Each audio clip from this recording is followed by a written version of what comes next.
Assalamualaikum warahmatullahi wabarakatuh. Saya Rizky Dwi Kiananto dari kelompok 6. NIM saya 06030521050. Kenalkan, nama saya Nisa Putri Damayanti. Saya dari kelompok 6 dengan nomor NIM 0603521073. Nama saya Yolanda Anissa Rizkita dari kelompok 6. NIM saya 0603521069. Saya Alisa Ufanaila dengan NIM 0603521072. Saya Ajeng Roro Sabrina Mazai Permana Putri, NIM 0603521071 dari kelompok 6. Psikologi Islam adalah ilmu yang berbicara tentang manusia, terutama kepribadian manusia yang bersifat filsafat, teori, metodologi, dan pendekatan problem dengan didasari sumber-sumber formal Islam, yaitu Al-Quran dan Hadis, akal, indera, dan intuisi. Sufisme atau tasawuf adalah ilmu untuk mengetahui bagaimana cara menyucikan diri, menjernihkan akhlak, membangun lahir dan batin, serta untuk memperoleh kebahagiaan yang abadi. Pada kesempatan kali ini, saya akan menjelaskan salah satu tokoh psikologi Islam, yaitu At-Tabari. Biografi At-Tabari. At-Tabari lahir pada tahun 838 Masehi, berasal dari keturunan Yahudi Persia yang menganut aliran Zoroaster. Nama belakang At-Tabari adalah kenangan bahwa dia keturunan Yahudi yang berasal dari Merv di Tabaristan. Ia lahir dari keluarga ilmuwan. Ayahnya, Sahal ibnu Bisro, adalah ahli pengobatan, astrolog, dan ahli matematika yang terkenal. Dia tergolong keluarga bangsawan dan orang-orang sekitar memanggilnya Roban, yang artinya pemimpin kami. Pandangan terhadap psikologi. Dunia psikologi Islam mengenalnya sebagai pencetus terapi penyakit jiwa. Lewat kitab Firdaus Al-Hikmah yang ditulisnya pada abad ke-9 Masehi, dia telah mengembangkan psikoterapi untuk menyembuhkan pasien yang mengalami gangguan jiwa. Metode semacam itu pada era modern disebut dengan psikoterapi. Pada masanya, At-Tabari menyebut dengan istilah konseling bijak atau al-ijal ala-nafsi. Menurut dia, seorang yang sakit ada kalanya disebabkan oleh imajinasi atau masalah psikis berat. Untuk itu, langkah penyembuhannya hanya bisa dilakukan dengan konseling tadi. Melalui terapi itu diharapkan kelak si pasien bersedia mengungkapkan perasaan, penyebab masalahnya, dan segala isi hatinya. Lalu, dokter dapat memberikan saran atau solusi terbaik yang bisa ditempuh. Hal ini dapat membantu pasien keluar dari masalah jiwa yang membelenggunya. Ia meyakini cara ini efektif untuk menyembuhkan penyakit. At-Tabari menghasilkan karya pertama dalam bidang pengobatan. Dia merupakan orang pertama yang mengusung tentang ilmu kesehatan anak dan bidang pertumbuhan anak. Kitabnya yang monumental telah diterjemahkan ke dalam bahasa Syria. Karya-karyanya yang lain adalah Tufat Al-Muluk, The King Present, Sihah, The Proper Care of Health, Kitab Al-Ruqa, Book of Magic or Amulets, Kitab Fi Al-Hijamah, Risalah tentang bekam, dan Kitab Fi Tartib Al-Ardiyah, yaitu risalah tentang penyusunan pod. Berikut adalah referensinya. Mungkin hanya itu saja yang bisa saya sampaikan. Terima kasih. Assalamualaikum warahmatullahi wabarakatuh. Saya Rizky Dwi Kiananto dari kelompok 6. Kali ini saya akan menceritakan sedikit tentang Abu Zaid Al-Balkhi dan pemikirannya. Abu Zaid Al-Balkhi memiliki nama asli Ahmad bin Sahal, adalah pakar multidisiplin ilmu pengetahuan. Al-Balkhi lahir di Syamistian, wilayah Balkh yang kini berada di Afghanistan. Ayahnya adalah seorang guru. Al-Balkhi adalah intelektual muslim yang memperkenalkan psikologi Islam dan neuroscience, yakni cabang ilmu pengetahuan yang berhubungan dengan anatomi, fisiologi, biokimia atau biologi molekul jaringan saraf, khususnya yang berkaitan langsung dengan perilaku dan pengetahuan. Di samping itu, dia juga terkenal sebagai tokoh yang pertama kali menemukan psikologi kognitif dan medis. Dia adalah orang yang pertama kali membedakan antara sakit saraf atau neurosis dan sakit jiwa atau psikosis, serta orang yang pertama kali mengklasifikasikan gangguan saraf atau neurotic disorders dan perintis terapi kognitif atau cognitive therapy dalam rangka mengkaji pengelompokan gangguan penyakit ini. Dalam psikologi Islam, konsep kesehatan mental dan kebersihan mental diperkenalkan oleh Abu Zaid al-Balkhi yang sering mengaitkannya dengan kesehatan spiritual. Dalam Masalih al-Abdan wal Anfus atau rezeki untuk tubuh dan jiwa, dia adalah orang pertama yang berhasil membahas penyakit yang berhubungan dengan tubuh dan jiwa. Dia menggunakan istilah atib al-ruhani untuk menggambarkan kesehatan spiritual dan psikologis, dan istilah tib al-qalb untuk menggambarkan pengobatan mental. Al-Balkhi mengelompokkan penyakit saraf dalam 4 gangguan kondisi mental kejiwaan, yaitu ketakutan dan kegelisahan atau fear and anxiety, kemudian amarah dan penyerangan atau anger and aggression, kemudian kesedihan dan depresi atau sadness and depression, serta obsesi atau gangguan pikiran atau obsession. Lebih lanjut, Al-Balkhi menggolongkan 3 jenis depresi, yaitu depresi normal atau kesedihan, depresi yang berasal dari dalam tubuh, dan depresi yang berasal dari luar tubuh. Al-Balkhi berpendapat bahwa dikarenakan konstruksi manusia terdiri dari jasmani dan rohani, maka keberadaannya tidak bisa dikatakan sehat tanpa adanya keterjalinan atau istibak antara jiwa dan badan. Lebih lanjut, dia katakan, jika badan sakit, jiwa pun akan banyak kehilangan kemampuan kognitifnya dan tidak bisa merasakan kenikmatan hidup.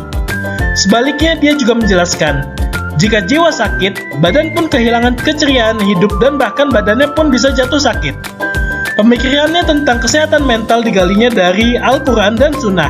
Di antaranya adalah Quran Surat Al-Baqarah ayat ke-10, yang artinya, dalam hati mereka ada penyakit. Dan kemudian sabda Nabi yang berbunyi, ketahuilah, sesungguhnya dalam badan manusia itu ada segumpal daging. Apabila ia baik, maka seluruh badannya akan baik, tetapi jika ia rusak, maka rusaklah seluruh badannya. Ketahuilah bahwa ia atau yang dimaksud di sini adalah segumpal daging, itu adalah qalb atau hati.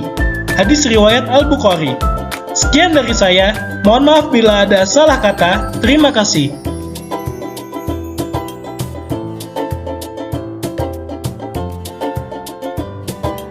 Assalamualaikum warahmatullahi wabarakatuh. Perkenalkan, nama saya Nisa Putri Damayanti. Saya dari kelompok 6 dengan nomor NIM 0603521073. Saya akan mempresentasikan seorang tokoh psikologi Islam dan sufistik yang bernama Ibnu Kindi. Ibnu Kindi ialah ilmuwan Islam yang lahir dengan nama asli Abu Yusuf Yaqub bin Ishaq al-Kindi. Ia merupakan putra dari Ishaq bin Sabah yang lahir tahun 188 Hijriah atau 874 Masehi. Al-Kindi mendapat julukan sebagai filsuf Arab dengan karya fenomenal mengenai filsafat di Al-Safa Al-Ula, yaitu filsafat pertama. Ia tertarik dengan dunia filsafat sejak mengkaji karya dari para filsuf Yunani kuno. Ia memiliki pengetahuan yang luas di bidang filsafat Islam. Al-Kindi merupakan filsuf asli Arab, khususnya dari suku Kinda. Ia menempuh pendidikan di Basrah selama beberapa waktu, kemudian hijrah ke kota yang menjadi pusat pendidikan dan ilmu pengetahuan saat itu, ialah Baghdad di Irak. Selama di Baghdad, Al-Kindi banyak mendukung peradaban yang berkembang saat era kuno, Arab dan Persia. Sedangkan bantahannya banyak dilayangkan pada Islam yang berkembang saat itu dan filsafat Yunani. Al-Kindi tertarik untuk mencari hubungan nilai-nilai Islam dengan pemikiran filsafat Yunani. Hal ini tidak lepas dari pendapatnya yang mengungkapkan bahwa nenek moyang Arab bagian selatan merupakan saudara nenek moyang orang Yunani. Pendapat dan pemikiran Al-Kindi saat itu banyak mendapat pertentangan dari kalangan ulama, namun ia tetap teguh dalam pendirian dan meneruskan kajiannya. Ia secara perlahan memperkenalkan kepada umat Islam mengenai filsafat dan kaitannya dengan nilai-nilai agama. Berbagai pemikiran dan karya Al-Kindi diabadikan sebagai kompilasi ketika ia berada di Istana Khalifah Al-Mu'tasim tahun 218 Hijriah atau 833 Masehi. Saat itu ia sering berada di istana untuk memberikan pendidikan privat kepada putra Khalifah Al-Mu'tasim, Ahmad ibn Al-Mu'tasim. Selain itu, dia juga banyak merevisi dan menerjemahkan karya ilmuwan Yunani ke dalam bahasa Arab. Menurut Ibnu Nadim, dalam bukunya Al-Fihrit disebutkan bahwa Al-Kindi telah menulis karya lebih dari 230 buku.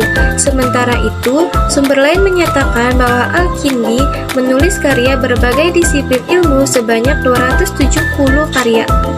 Karya-karya tersebut dibuat dengan kecermatan dan ketelitian yang mendalam, khususnya pada bagian perbandingan terminologi ilmu filsafat yang berkembang saat itu. Berikut beberapa karya Al-Kindi di berbagai bidang. Yang pertama, dalam bidang musik. Tidak hanya ahli di bidang ilmu filsafat, Al-Kindi dikenal pula sebagai penulis di bidang musik, yaitu sebagai berikut. Yang pertama, Al-Kubro fi al-Ta'lif mengenai harmoni. Yang kedua, Tartib an-Nagam al-Dalah al-Taba'i-al. Yang ketiga, Ashkas al-Aliyah wal Tasyabuhul, yaitu tata nada. Yang keempat, Al-Maqal ila Sina'at al-Musiki, yaitu mengantar seni musik. Yang kelima, Al-Iqo, keselarasan bumi. Kabar Tolib al-Ahlan, yaitu seni penyusunan melodi.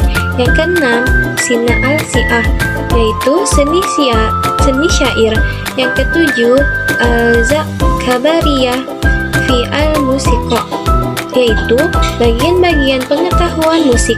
Yang ke-8, Al-Muqtasar al-Musiqo fi Ta'lif al-Nagam wa Sina'at al-Ud, yaitu ringkasan musik mengenai komposisi nada dan pembuatan gitar. Yang ke-9, Risalah fi al-Luhun wa al-Nagmi. Kedua ialah dalam bidang kedokteran. Al-Kindi juga menghasilkan beberapa karya di bidang ilmu kedokteran. Dari berbagai kitab yang dihasilkan, bisa disimpulkan bahwa ia mendukung. Assalamualaikum, saya Jong Roro dengan NIM 0603521071. Pada kesempatan kali ini, saya akan menyampaikan biografi serta teori dari salah satu tokoh psikologi Islam, yaitu Ibnu Sina. Ibnu Sina mempunyai nama lengkap Abu Al-Ali Husain Ibnu Abdullah Ibnu Al-Hasan Ibnu Ali Ibnu Sina, atau di dunia barat dikenal dengan nama Avicenna. Ia dilahirkan pada tahun 980 dan wafat pada tahun 1037. Ibnu Sina mulai mempelajari ilmu kedokteran pada usia 16 tahun. Tidak hanya belajar teori, ia juga mempraktikannya, dan akhirnya ia pergi ke desa-desa untuk mengobati orang miskin dan tidak mampu serta menjadi guru bagi anak-anak mereka. Dari pengalaman itulah, ia banyak menemukan metode dan obat-obatan baru. Ia memperoleh status penuh sebagai dokter yang berkualitas di usia 18 tahun. Ia wafat setelah penyakit kerasnya kambuh dan meninggal setelah ia memberi seluruh harta bendanya kepada kaum miskin di bulan Januari pada tahun 1307. Adapun gagasan psikologi dari Ibnu Sina. Yang pertama, kecemasan pada kematian. Ibnu Sina menyatakan bahwa kecemasan pada kematian merupakan inti universal dari semua penyakit mental, seperti depresi, fobia, kesedihan, dan sebagainya. Menurutnya ada 3 jenis penyebab kognitif sehingga seseorang merasa takut pada kematian. Pertama, ketidaktahuan tentang seperti apa rasanya kematian. Kedua, kedua, ketidakpastiannya tentang apa yang terjadi setelah kematian. Dan ketiga, mengendalikan bahwa jiwa akan lenyap setelah kematian. Selanjutnya, Ibnu Sina mengklasifikasikan keterkaitan antara pikiran dan tubuh menjadi beberapa bagian. Yang pertama, ia mempercayai pikiran manusia berkedudukan seperti cermin, karena pikiran memiliki kemampuan untuk mencerminkan pengetahuan karena setiap manusia dalam tingkatan tertentu menggunakan kecerdasan aktifnya. Kedua, Ibnu Sina meyakini pikiran mengendalikan tubuh dan terdapat hubungan di antara keduanya. Pikiran mengendalikan tubuh melalui emosi dan kehendak. Emosi yang kuat dapat menyebabkan pemenuhan diri. Dengan contoh, jika seseorang percaya ia akan gagal, maka kemungkinan kegagalan hidupnya akan meningkat. Perilaku tubuh akan mengarah pada kepercayaan itu. Ia tidak akan pernah mau mencoba atau berusaha lagi. Sebaliknya, ia cenderung bermalas-malasan atau kerap stres sendiri. Kondisi stres dapat menyebabkan gangguan pada kesehatan serta fungsi, dengan contoh asupan terhadap makanan. Ibnu Sina menyimpulkan bahwa pikiran sangat mempengaruhi kesehatan. Pikiran sehat akan menciptakan kondisi fisik yang prima. Sebaliknya, pikiran yang sakit akan mengakibatkan fisik rentan terhadap penyakit. Pemikiran Ibnu Sina ini sangat mirip dengan bukti ilmiah dalam psikologi modern tentang pengaruh stres terhadap sistem kekebalan tubuh. Sekian dari saya, kurang lebihnya mohon maaf. Terima kasih. Wassalamualaikum warahmatullahi wabarakatuh. Pada kesempatan kali ini, saya akan menjelaskan salah satu tokoh psikologi Islam, yaitu Imam Al-Ghazali. Biografi Imam Al-Ghazali. Nama lengkapnya adalah Abu Hamid Muhammad bin Muhammad bin Muhammad bin Taus At-Tusi Asy-Syafi'i Al-Ghazali. Secara singkat dipanggil Al-Ghazali atau Abu Hamid Al-Ghazali, dan mendapatkan gelar yaitu Abu Hamid Al-Ghazali Hujjatul Islam. Beliau lahir di Tus, Iran pada tahun 450 Hijriah atau 1058 Masehi. Beliau dan saudaranya Ahmad tinggal yatim pada usia dini. Pendidikan dimulainya di Tus, lalu Al-Ghazali pergi ke Jurjan, dan sesudah satu periode lebih lanjut di Taus, beliau ke Naisabur, tempat beliau menjadi murid Al-Jaunani, Imam Al-Harmain, hingga meninggalnya terakhir pada tahun 478 Hijriah atau 1085 Masehi. Psikologi menurutnya, jiwa menurut Al-Ghazali mengikuti pendapat Ibnu Sina dan Al-Farabi, begitupun Aristoteles. Jiwa tumbuh-tumbuhan, jiwa hewan, dan jiwa manusia. Al-Ghazali sangat terpengaruh dalam pemikiran-pemikiran Aristoteles. Al-Ghazali berkata, jiwa adalah kesempurnaan pertama, tidak bersifat buatan, bahwa jiwa memiliki alat-alat tertentu yang dipakai kesempurnaannya, sama dengan pendapat Ibnu Sina. Dalam definisi jiwa, yang fungsi-fungsi kemanusiaan bersifat fisik dan psikis. Pembagian jiwa menurut pendapat Al-Ghazali. Al-Ghazali membagi fungsi jiwa dalam 3 bagian, yaitu jiwa tumbuh-tumbuhan, nabatah, jiwa hewan, atau jiwa manusia. Masing-masing jiwa ini memiliki daya yang tidak sama. Jiwa nabatah memiliki jiwa makan, jiwa tumbuh dan berkembang. Begitupun jiwa hewan, yaitu jiwa gerak, jiwa tangkap, dan jiwa hayal. Adapun jiwa manusia memiliki jiwa akal praktis atau teoritis. Daya praktis erat hubungannya dengan hal-hal yang bersifat badani atau amal, dan daya teoritis berkaitan dengan hal-hal yang bersifat abstrak atau ilmu. Dengan kata lain, daya praktis menimbulkan akhlak dan daya teoritis membuahkan ilmu. Ada 4 tingkatan. Yang pertama adalah tingkat akal yang hanya mempunyai potensi untuk berpikir. Yang kedua adalah akal bi al-milkat yang telah terlatih berpikir tentang hal-hal yang abstrak. Yang ketiga adalah akal aktual yang dapat berpikir tentang hal-hal yang abstrak. Yang keempat adalah akal qudsi yang sebagai tingkatan akal yang paling tinggi yaitu dapat berpikir tentang hal-hal yang lebih abstrak dengan mudah dan sanggup menerima limpahan ilmu pengetahuan dari Allah Subhanahu wa Ta'ala. Mungkin hanya itu saja yang dapat saya sampaikan. Kurang lebihnya mohon dimaafkan. Terima kasih. Assalamualaikum warahmatullahi wabarakatuh. Perkenalkan, nama saya Nisa Putri Damayanti. Saya dari kelompok 6 dengan nomor NIM 0603 521073. Saya akan mempresentasikan seorang tokoh psikologi Islam dan sufistik yang bernama Ibnu Khaldun. Ibnu Khaldun lahir pada 1 Ramadan 732 Hijriah atau 27 Mei 1332 Masehi. Ini dikenal sebagai sejarawan dan bapak sosiologi Islam yang hafal Al-Quran sejak usia dini. Sebagai ahli politik Islam, ia pun dikenal sebagai bapak ekonomi Islam karena pemikiran-pemikirannya tentang teori ekonomi yang logis dan realistis telah dikemukakan jauh sebelum Adam Smith, yaitu sekitaran tahun 1723 hingga 1790, dan David Ricardo pada tahun 1772 hingga 1823 mengemukakan teori-teori ekonominya. Bahkan ketika memasuki usia remaja, tulisan-tulisannya sudah menyebar kemana-mana. Tulisan-tulisan dan pemikiran Ibnu Khaldun terlahir karena studinya yang sangat dalam, pengamatan terhadap berbagai masyarakat yang dikenalnya dengan ilmu dan pengetahuan yang luas, serta ia hidup di tengah-tengah mereka dalam pengembaraannya yang luas pula.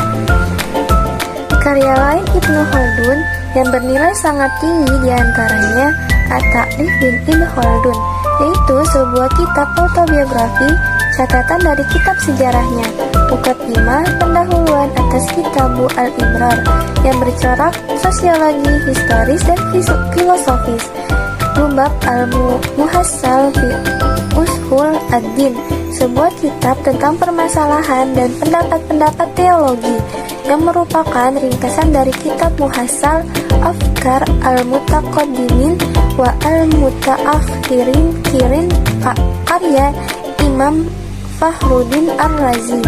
Bab kedua dan keempat berbicara tentang gejala-gejala yang berkaitan dengan cara berkumpulan manusia serta menerangkan pengaruh faktor-faktor dan lingkungan geografis terhadap gejala-gejala ini. Bab keempat dan kelima menerangkan tentang ekonomi dalam individu, bermasyarakat maupun negara. Sedangkan bab keenam berbicara tentang pedagogik dan pengetahuan dan ilmu dan pengetahuan serta alat-alatnya. Karena pemikiran-pemikirannya yang berlian, Ibnu Khaldun dipandang sebagai peletak dasar ilmu-ilmu sosial dan politik Islam. Dasar pendidikan Al-Quran yang diterapkan oleh ayahnya menjadikan Ibnu Khaldun mengerti tentang Islam dan giat mencari ilmu selain ilmu-ilmu keislaman. Sebagai muslim dan hafiz Al-Quran, ia menjunjung tinggi akan kehebatan Al-Quran. Sebagaimana dikatakan olehnya, ketahuilah bahwa pendidikan Al-Quran termasuk syiar agama yang diterima oleh umat Islam di seluruh dunia Islam. Oleh karena itu, pendidikan Al-Quran dapat meresap ke dalam hati dan memperkuat iman, dan pengajaran Al-Quran pun patut diutamakan sebelum mengembangkan ilmu-ilmu yang lainnya. Peninggalan gagasan Ibnu Khaldun menginspirasi hadirnya kurva level.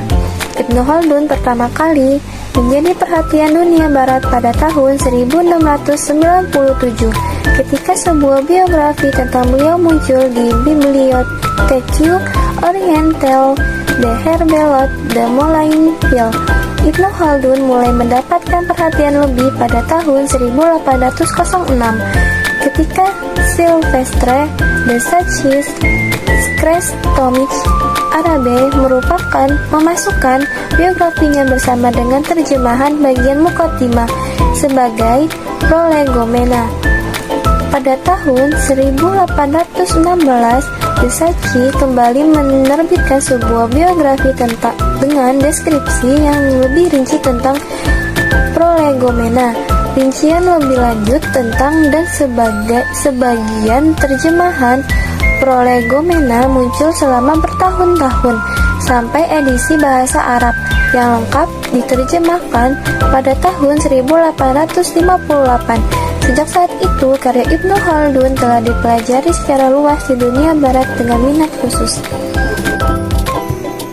Sejarawan Saya, Yolanda Anissa Rizkita, NIM 0603521069, akan menjelaskan tokoh psikologi Islam yaitu Abdullah Nasi Ulwan.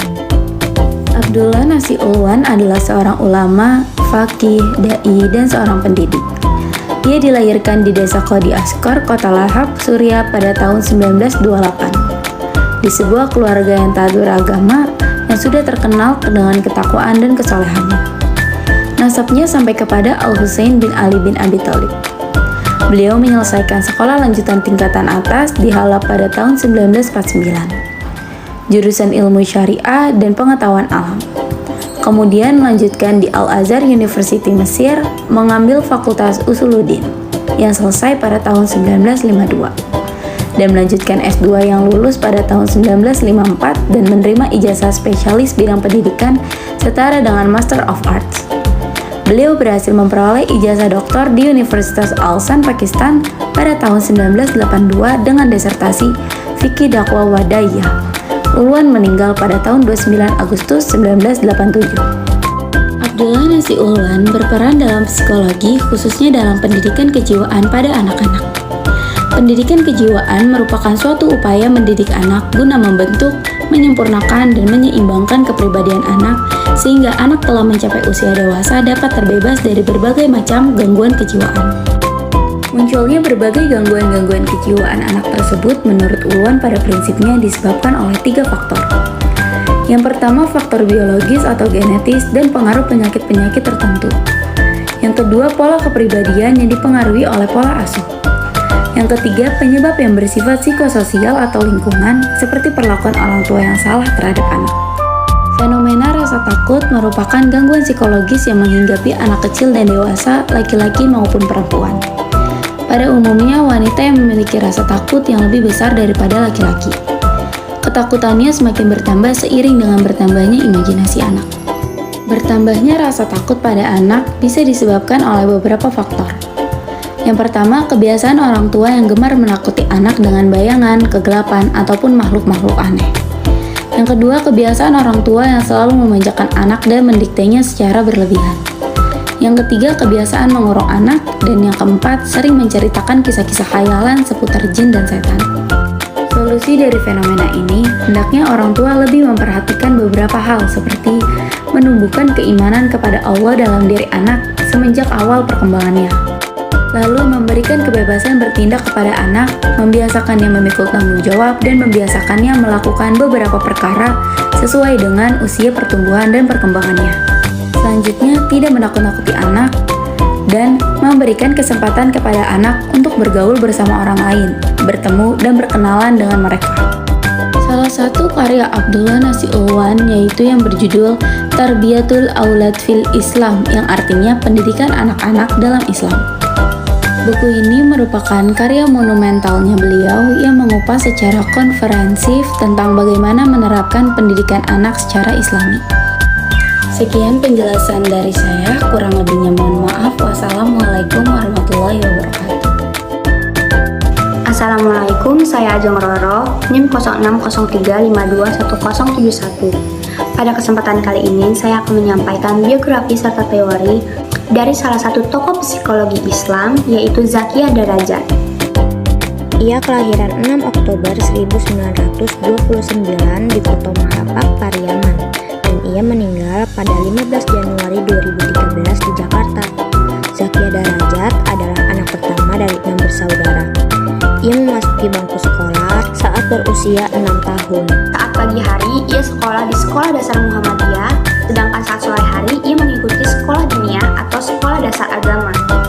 Setelah ia lulus dari SMA pada tahun 1951, ia melanjutkan studi belajarnya di Perguruan Tinggi Agama Islam Negeri di Yogyakarta dan masuk ke Fakultas Tarbiyah.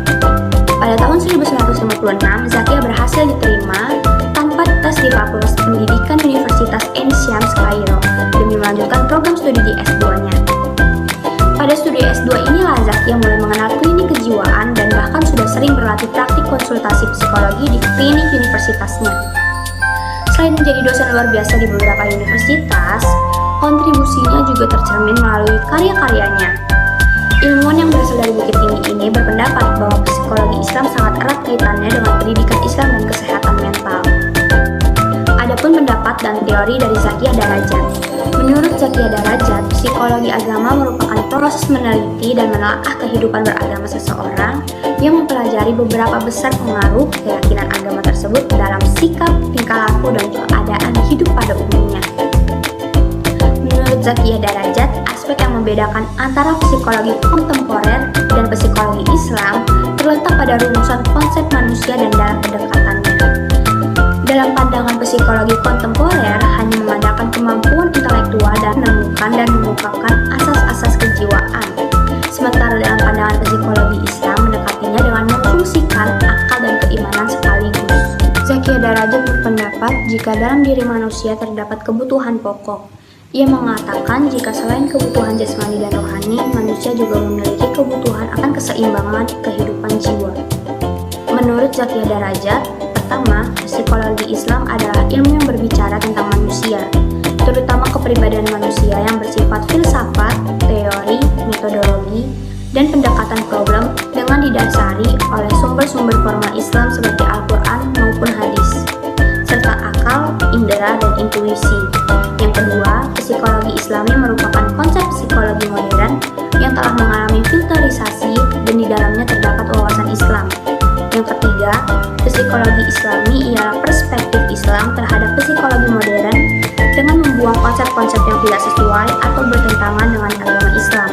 Yang keempat, psikologi Islam adalah corak psikologi berlandaskan citra manusia menurut ajaran Islam yang mempelajari keunikan dan pola perilaku manusia sebagai ungkapan interaksi dengan diri sendiri, lingkungan sekitar, dan alam keruhaniaan dengan tujuan meningkatkan kesehatan mental dan kualitas keberagamaan. Dan yang terakhir, psikologi Islam adalah ilmu tentang manusia yang kerangka konsepnya benar-benar dibangun dengan semangat Islam dan berdasarkan dengan sumber formal Al-Quran dan hadis yang memenuhi syarat-syarat ilmiah. Sekian dari saya, kurang lebihnya mohon maaf. Terima kasih. Wassalamualaikum warahmatullahi wabarakatuh. Assalamualaikum warahmatullahi wabarakatuh.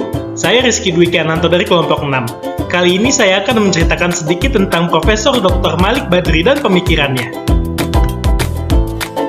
Profesor Dr. Malik Babikir Badri lahir di Rufa'ah, Sudan pada 16 Februari 1932. Ia lulus dari American University of Beirut pada tahun 1956 dan kemudian meraih gelar doktor dari Leicester University, Inggris pada tahun 1961. Dan ia kemudian mengantongi gelar profesor sejak tahun 1971. Namanya tercatat sebagai Fellow and Chartered Psychologist, British Psychological Society, anggota Dewan Pakar UNESCO, dan pendiri sekaligus Presiden International Association of Muslim Psychologists. Malik Badri wafat pada 8 Februari 2021 di Kuala Lumpur, Malaysia. Pandangan Malik Badri. Pandangannya mengenai Islamisasi psikologi terbagi dalam dua teori. Pertama, dengan cara mengubah orang menjadi muslim yang lebih baik. Adapun yang kedua, dengan cara menjadikan psikologi sebuah ilmu yang sesuai dan bermanfaat bagi umat Islam. To use Islam to help Muslims.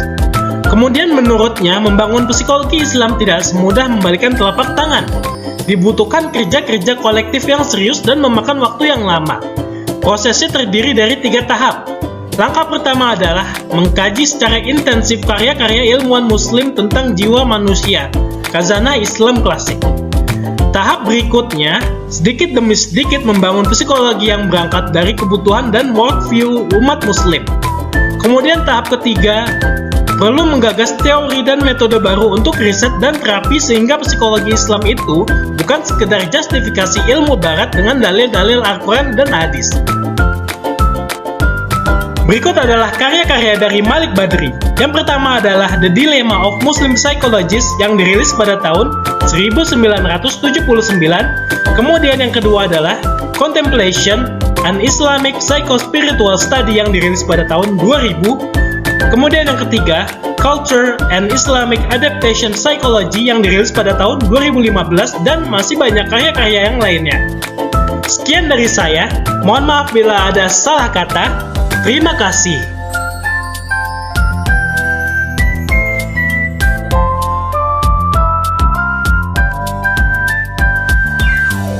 Pada kesempatan kali ini, saya Yolanda Anissa Rizkita dengan NIM 0603521069 akan menjelaskan tokoh psikologi Islam yaitu Utsman Najati.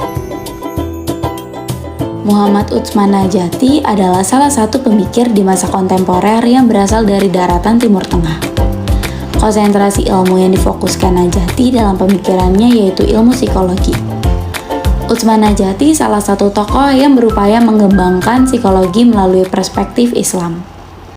Proses pemikiran Utsman Najati dimulai ketika sedang mempersiapkan disertasi untuk program magister dengan judul Pengetahuan Empiris menurut Ibnu Sina pada periode 1939 sampai 1942. Perjalanan karir Utsman Najati lebih banyak sebagai seorang akademisi. Najati adalah seorang pengajar, peneliti, penulis, serta sebagai pengawas terhadap pembahasan-pembahasan yang dilakukan mahasiswa untuk mencapai peringkat magister dan doktoral dalam bidang psikologi. Utsman Najati merupakan profesor psikologi di Universitas Muhammad Ibnu Saud dan profesor tamu di beberapa perguruan tinggi di Kuwait dan Mesir. Berikut merupakan beberapa karya Muhammad Utsman Najati. Agama Islam menekankan pentingnya mengontrol dan mengendalikan emosi yang berlebihan. Kesadaran pengendalian dalam Islam diawali dengan pengenalan mengenai halal dan haramnya suatu tindakan. Setelah kesadaran ini tercapai, maka sikap hati-hati, waspada dalam tindakan sangat dianjurkan. Kewaspadaan ini disebut Rasulullah SAW sebagai sikap takwa. Dari pemikiran tentang kecerdasan emosional sebelumnya, Najati menjelaskan beberapa hal. Yang pertama, mengendalikan emosi marah. Marah merupakan emosi dasar yang akan nampak jika salah satu motif dasar yang harus terpenuhi terhambat. Ketika ada sesuatu yang menghambat manusia maupun hewan dalam memuaskan salah satu motif dasarnya, ia akan memberontak, marah, melawan penghambatan itu untuk mengalahkan dan menghilangkannya sampai berhasil mencapainya. Salah satu cara mengendalikan emosi kemarahan adalah dengan menciptakan situasi yang tenang atau rileks untuk melepaskan ketegangannya. Dengan bersikap tenang, maka kemarahan yang bergejolak akan sedikit demi sedikit terkurangi. Yang kedua, mengendalikan motif seksual. Motif seksual merupakan kesadaran fisiologis primer yang kuat dan mendesak khususnya bagi para pemuda. Desakan motif seksual pada pemuda dalam kondisi tertentu kadang menguat sampai taraf mengganggu. Dalam kondisi seperti ini, pemuda dapat menekankan desakan seksualnya melalui berbagai cara, di antaranya yaitu melakukan aktivitas lain dalam bidang sastra, seni, sosial yang beragam sehingga dapat menguras energi tubuhnya. Yang ketiga, mengendalikan keserakahan. Ketamakan, keserakahan, dan kekikiran bersumber pada ketidakmampuan mengendalikan rasa ingin memiliki. Keinginan kuat manusia untuk mengumpulkan harta dapat membuatnya lupa kepada Allah. Untuk itu, Rasulullah SAW menganjurkan sifat qanaah dan rela atas rezeki yang telah diberi Allah kepada manusia. Yang keempat yaitu mengendalikan rasa takut. Takut yang berlebihan akan menimbulkan keguncangan dan keresahan jiwa. Lalu berpengaruh juga pada rendahnya kualitas kerja. Dengan demikian, sikap optimis mengharap rahmat Allah dapat meringankan rasa takut yang berlebihan sampai pada tingkat yang rasional. Itu saja yang bisa saya sampaikan mengenai tokoh Utsman Najati. Kurang lebihnya mohon maaf. Wassalamualaikum warahmatullahi wabarakatuh. Sekian presentasi dari kelompok kami. Mohon maaf bila ada salah kata. Wassalamualaikum warahmatullahi wabarakatuh.